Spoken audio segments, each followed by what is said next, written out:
नमस्कार। आज मैं फोटो केमिस्ट्री जो एमएससी फाइनल में 5th पेपर में है उसकी क्लास ले रहा हूँ। तो केमिकल रिएक्शन जो कि इनिशिएटेड होती है एब्जॉर्प्शन ऑफ लाइट में यूवी विजिबल दोनों ही ले सकते हैं।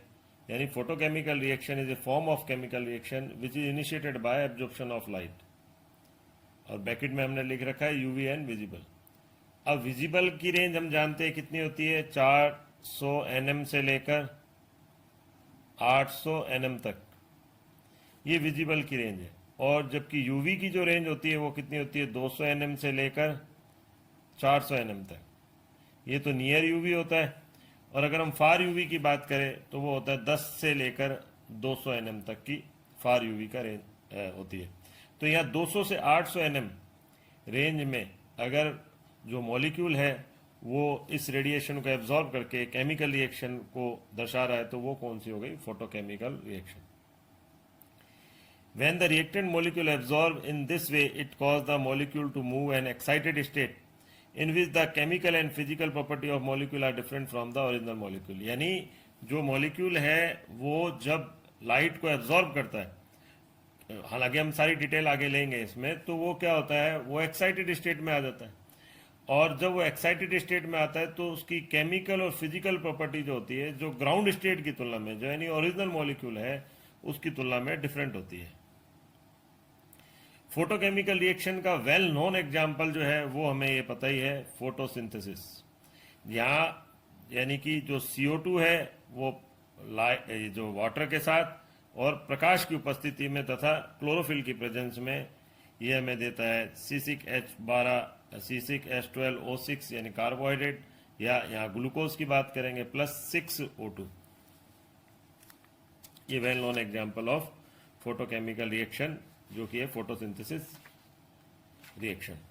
अब यहाँ में ये पता होना चाहिए कि दोनों के बीच में, यानी किसमें, जो फोटोकेमिकल रिएक्शन है और थर्मल रिएक्शन जो हम नॉर्मल रिएक्शन पढ़ते आए हैं, उनके बीच में क्या डिफरेंस होता है।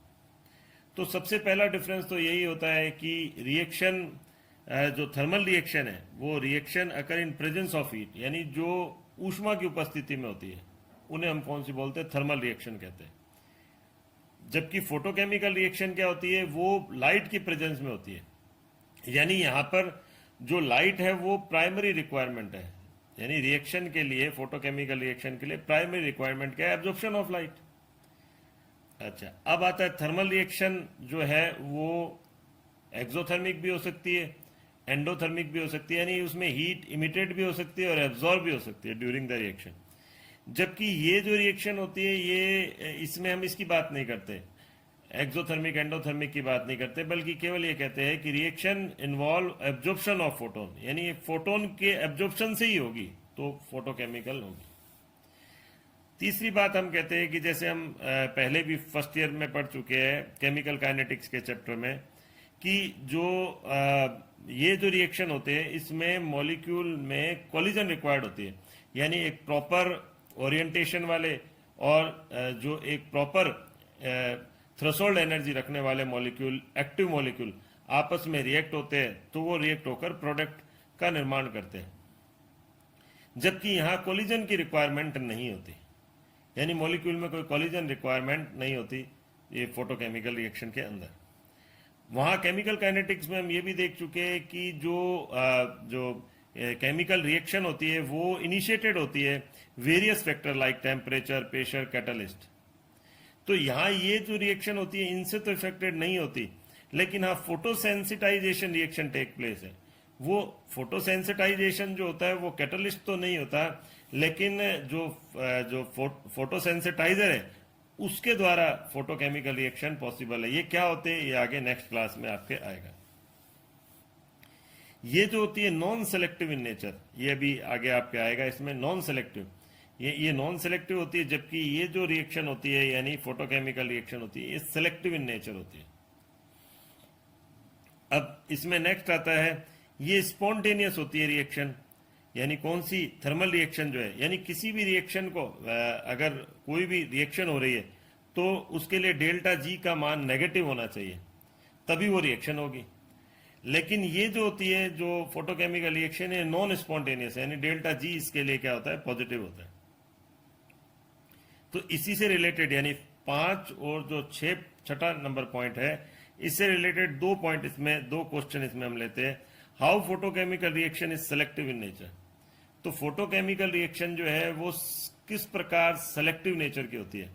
और दूसरा है explain non spontaneity of photochemical reaction, कि जो अभी हमने 2 क्वेश्चन की बात करी जिसमें हम कहते हैं कि जो थर्मल रिएक्शन होती है वो नॉन सेलेक्टिव नेचर की होती है, जबकि फोटोकेमिकल रिएक्शन है वो सेलेक्टिव नेचर की होती है। तो इसको हम यूं समझ सकते हैं कि मान लो हमने सैंपल लिया ए बी इस तरह से हमने लिए यहाँ पर, और अब हम उसको क्या कर रहे हैं, यहाँ पर गर्म कर रहे हैं, और गर्म जैसे ही हम उसको हीट करते हैं तो सभी की सभी मॉलिक्यूल आपस में एक्साइटेड होंगे और ये एक दूसरे से कोलिजन को दर्शाएंगे, टकराएंगे एक दूसरे से। और अगर उनके पास प्रॉपर थ्रेशोल्ड एनर्जी है और साथ ही अगर वो प्रॉपर ओरिएंटेशन में है तो वो टकराकर उत्पाद भी देंगे, प्रोडक्ट भी देंगे। तो ये तो हमने कहा कि जब हम उसको हीट करते हैं तो सभी मॉलिक्यूल एक्साइट होते हैं, तो ये कैरेक्टरिस्टिक्स क्या कहलाया, ये कहलाया कि नॉन स्पॉन्टेनियस इन नेचर। तो ये जो होते हैं थर्मल रिएक्शन, ये नॉन स्पॉन्टेनियस नेचर की होती है। अब जबकि हम फोटोकेमिकल की बात करते हैं, फोटोकेमिकल में मान लो हमने ये इसी तरह से सैंपल ए बी का हमने लिया, हम मान लो हम इसमें क्या कर रहे हैं कि बी को एक्साइट करने के लिए हम उसको एनर्जी दे रहे हैं। तो जैसे ही हम कह रहे हैं कि हमने बी को एक्साइट करा तो कोई आवश्यक नहीं है कि वो ए भी एक्साइट उससे हो जाए, यानी एक अगर हम पर्टिकुलर फ्रीक्वेंसी की रेडिएशन को डाल रहे हैं जिससे बी ही एक्साइट होगा, तो ये कोई आवश्यक नहीं कि उससे ए भी एक्साइटेड हो जाए। तो हम ये कह रहे हैं यहाँ in case of thermal reaction all molecule are thermally excited when sample is heated and collide to each other, but in case of photochemical reaction particular molecule excited, और यहाँ हमने लिख दिया selectively excited when radiation of particular wavelength और frequency is incident on medium. यानी एक particular wavelength या frequency की रेडिएशन डालने पर वही मॉलिक्यूल एक्साइटेड होगा जिसके लिए हमने सैंपल पर उस रेडिएशन को डाला है। So thermal reaction are non selective in nature whereas photochemical reaction are selective in nature. दूसरी बात करते हैं कि जो थर्मल रिएक्शन है वो स्पॉन्टेनियस नेचर की होती है। ये हम पहले भी पढ़ चुके हैं थर्मोडायनेमिक्स में, जो स्पॉन्टेनियस होती है रिएक्शन उनके लिए डेल्टा जी का मान नेगेटिव होता है, यानी वही रिएक्शन होगी, कोई भी रिएक्शन एक पर्टिकुलर डायरेक्शन में तभी चलेगी जबकि उसके लिए डेल्टा जी का मान क्या हो, नेगेटिव हो।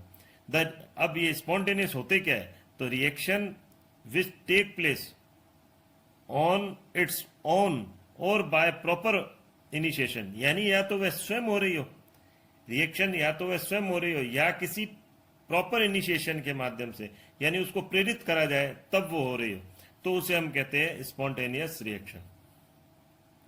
अब ये जो रिएक्शन होती है, जैसे हमने थर्मल रिएक्शन में कहा, थर्मल रिएक्शन तो सभी लगभग जो भी अगर एक पर्टिकुलर डायरेक्शन में चल रही है तो वो स्पॉन्टेनियस नेचर की है। लेकिन फोटोकेमिकल रिएक्शन में अपने आप नहीं होती, हमने पहले ही कह दिया वो अपने आप नहीं होती, वो क्या होती है, वो लाइट से इनिशिएटेड होती है। अच्छा, हमने कहा यहाँ पर और प्रॉपर इनिशिएशन, तो लाइट से इनिशिएटेड तो है, लेकिन अब या तो वो केवल इनिशिएशन से ही रिएक्शन आगे चलती रहती तो वो क्या होती, स्पॉन्टेनियस। लेकिन जैसे ही source of light is cut off, जैसे ही हम लाइट के सोर्स को क्या कर देंगे, कट कर देंगे, यानी बंद कर देंगे, तो ये रिएक्शन भी चलना बंद हो जाती है। तो वो केवल इनिशिएशन से ही नहीं हो रहा, वो लगातार हमको इनिशिएशन देना पड़ रहा होता है अगर किसी के अंदर, तो वो नॉन स्पॉन्टेनियस नेचर की हो गई। तो so it always required external source of to perform photochemical reaction. तो यानी हमको लगातार लाइट देनी पड़ेगी या एक्सटर्नल सोर्स हमें लगातार लगाना पड़ेगा जिससे फोटोकेमिकल रिएक्शन हो सके। इस प्रकार ये जो फोटोकेमिकल रिएक्शन है ये नॉन स्पॉन्टेनियस नेचर की होती है, जबकि थर्मल रिएक्शन क्या होती है, वो स्पॉन्टेनियस नेचर की होती है। हम जानते हैं जब एक मोनोक्रोमेटिक लाइट को, ये मोनोक्रोमेटिक लाइट है, उसको अगर हम किसी मीडियम के ऊपर इंसिडेंट करते हैं या आपतित करते हैं तो ऐसे में उसका कुछ भाग तो क्या हो जाएगा, रिफ्लेक्टेड हो जाएगा, कुछ भाग एब्जॉर्ब हो जाएगा, और जो शेष भाग है वो क्या हो जाएगा, ट्रांसमिटेड हो जाएगा। यानी कुछ तो क्या हो जाएगा, परावर्तित, कुछ अवशोषित, और शेष भाग क्या हो जाएगा, पारगमित हो जाएगा। अब ये मोनोक्रोमेटिक लाइट क्या होती है? मोनोक्रोमेटिक लाइट वह होती है जिसकी लैम्डा परास अत्यंत कम होती है। तो जब इसको किसी मीडियम पर डालते हैं तो ये 3 पार्ट होते हैं। ये हमने एक मीडियम लिया है टी, जिसकी हमने जिस भी जो सेल लिया है उसके अंदर हमने लिया टी बराबर 0 से टी बराबर टी उसकी थिकनेस ली है। ये हमने लिख रखा है टी बराबर thickness of medium, I zero बराबर इंटेंसिटी ऑफ इंसिडेंट लाइट, आई ए बराबर इंटेंसिटी ऑफ एब्जॉर्ब लाइट और आई आर बराबर intensity of reflected light, I T बराबर इंटेंसिटी ऑफ ट्रांसमिटेड लाइट। तो इस प्रकार जो आई जीरो है यानी इंटेंसिटी ऑफ इंसिडेंट लाइट वो इन तीनों के योग के बराबर होगा, यानी reflected light, absorb light and transmitted light के। अब अगर मान लो हमने जो मीडियम लिया ये ट्रांसपेरेंट मीडियम लिया, तो ऐसी स्थिति में क्या होगा? ट्रांसपेरेंट मीडियम लेने पर जो रिफ्लेक्टेड पार्ट है वो क्या हो जाएगा? नेग्लिजिबल हो जाएगा। तो यानी आई जीरो वो किसके सम के बराबर होगा? आई ए प्लस आई टी, या हम यूं कहें जो आई टी यानी ये जो आई टी है ये किस पर डिपेंड करेगा? ये डिपेंड करेगा आई जीरो और आई, ये जो आई टी है वो डिपेंड किस पर करेगा? आई जीरो एंड आई ए पर, ये आई ए पर। तो इस प्रकार से therefore transmitted light is depend upon incident and absorb part. अब लैम्बर्ट लॉ क्या है?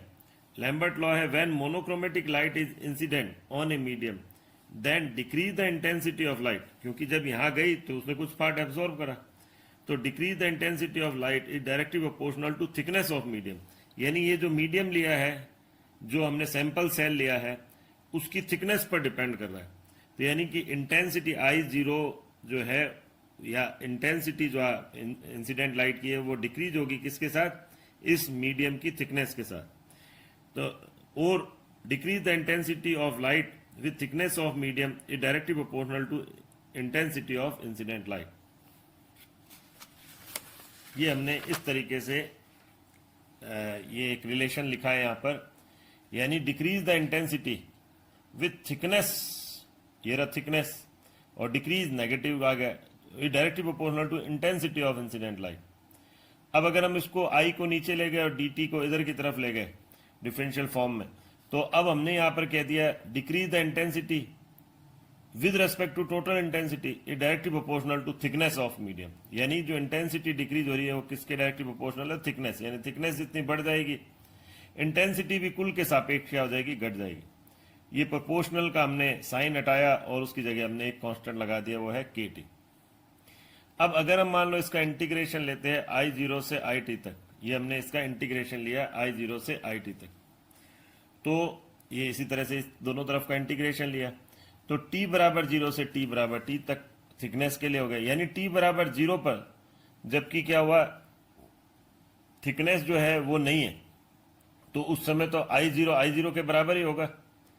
लेकिन जैसे ही आपने थिकनेस कुछ ले ली, तो ऐसे में अगर मान लो हमने इसको t बराबर 0 कर दिया पूरे को, तो आई जीरो के बराबर ही होगा। उस समय ना एब्जॉर्प्शन होगा ना रिफ्लेक्शन होगा।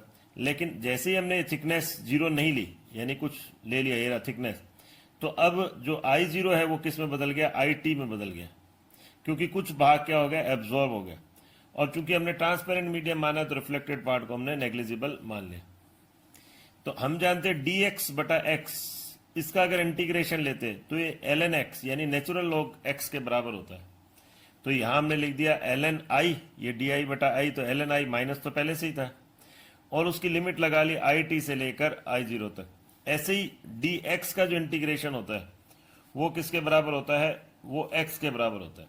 तो यहां हमने डी टी का जो इंटीग्रेशन ले लिया वो टी के बराबर हो गया, और थिकनेस क्या हो गई? टी से लेकर 0 तक, यानी 0 से टी, और ये हो गया आपके आई जीरो से आई टी। अब इसमें हमने पहले ऊपर वाली लिमिट रखी L N I T minus L N I zero और बराबर के, और फिर ऊपर वाली लिमिट, फिर लास्ट वाली लिमिट, ये लिमिट लोअर लिमिट रखी, upper limit and lower limit रखी, तो t माइनस 0 हो गया। यहाँ L N I T minus L N I zero हो गया। लॉग, या इसको हमने नेगेटिव साइन को अंदर की तरफ ले गए तो ये इस तरह से आ गया। Log a minus log b किसके बराबर होता है? लॉग a अपॉन b के। तो यहां हमने लिख दिया L N I zero upon I T बराबर के टी। अब सेम इसी तरह का है बियर लॉ। लेकिन ये जो नियम है डिपेंड करता है ये कंसंट्रेशन पर। जैसे लैम्बर्ट लॉ तो डिपेंड कर रहा था थिकनेस पर, तो यानी कंसंट्रेशन के साथ जो इंटेंसिटी है वो डिक्रीज होती है। तो यहां पर यही नियम हो गया according to Beer when monochromatic light is incident on solution, अब की बार हमने सॉल्यूशन टर्म यूज करा, then decrease the intensity of light is directly proportional to concentration of solution. तो यानी लाइट की इंटेंसिटी जो घटती है वो decrease the intensity of light is directly proportional to concentration के साथ घटती है। या फिर हमने इसको दूसरे फॉर्म में भी लिखा है decrease the intensity of light with concentration of medium is directly proportional to intensity of incident light. जैसे यहां तो थिकनेस के साथ था कि यानी थिकनेस के साथ इंटेंसिटी घटती है, तो यहां कंसंट्रेशन के साथ इंटेंसिटी घटती है। और ये कुल के सापेक्ष इंटेंसिटी घटती है, जैसे जैसे कंसंट्रेशन बढ़ाते हैं ऐसे यहां कुल के सापेक्ष इंटेंसिटी घटती है जैसे जैसे थिकनेस बढ़ाते हैं। कुल के सापेक्ष इंटेंसिटी घटती है जैसे जैसे थिकनेस बढ़ाते हैं। अब इसको वही सेम प्रोपोर्शनल का साइन हटाया, हमने के डैश डीसी लिख दिया, और ये हमने इसी तरह से दोनों तरफ इंटीग्रेशन लिया। ये मैं पहले ही आपको बता चुका हूं डी बटा आई, इसका इंटीग्रेशन किसके बराबर होता है, एल एन आई के बराबर।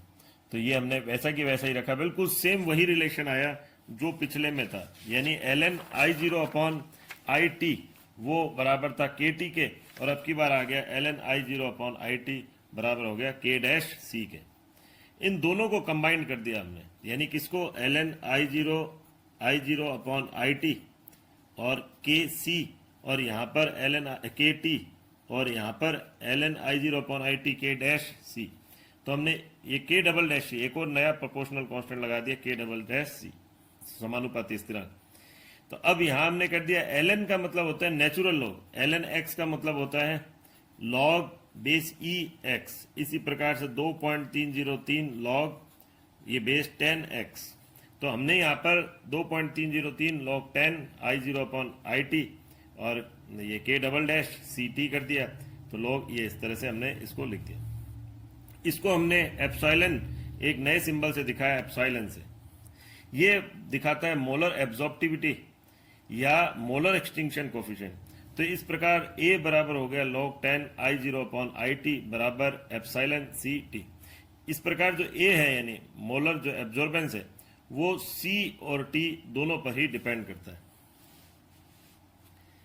अब यहां therefore according to Lambert Beer, इस प्रकार लैम्बर्ट बियर के अनुसार the quantity of light absorb by substance यानी कि which dissolve in transmitted solvent is directly proportional to concentration of substance and path length of light through the solution। यानी जो Lambert beer नियम क्या बताता है, जो लाइट एब्जॉर्ब हो रही है वो डायरेक्टली प्रोपोर्शनल किसके, कंसंट्रेशन पर, और पाथ लेंथ ऑफ लाइट यानी वही थिकनेस पर डिपेंड कर रही है। अब लिमिटेशन क्या है लैम्बर्ट बियर लॉ की। सबसे पहले ये जो लिमिटेशन होती है कि मोनोक्रोमेटिक लाइट हमें यूज करनी चाहिए। सॉल्यूशन जो होना चाहिए वो डाइल्यूटेड होना चाहिए। Solute should not be ionise, dissociate और associate in the solution during experiment. यानी प्रयोग के दौरान ना तो जो सोल्यूट है वो आयोनाइज हो जाए, डिसोशिएट हो जाए, एसोसिएट हो जाए। The light beam should be scattered from medium, should not B scattered from medium. यानी जो लाइट बीम है वो मीडियम से स्कैटर्ड ना हो। और लास्ट हो गया sample should not show fluorescence and phosphorescence process when light is incident on it. यानी कि जब लाइट जो इसके ऊपर आपतित की जाती है सैंपल पर, तो वो फ्लोरोसेंस और फॉस्फोरोसेंस प्रोसेस को नहीं दर्शाना चाहिए। तो आज के लिए इतना ही, थैंक यू।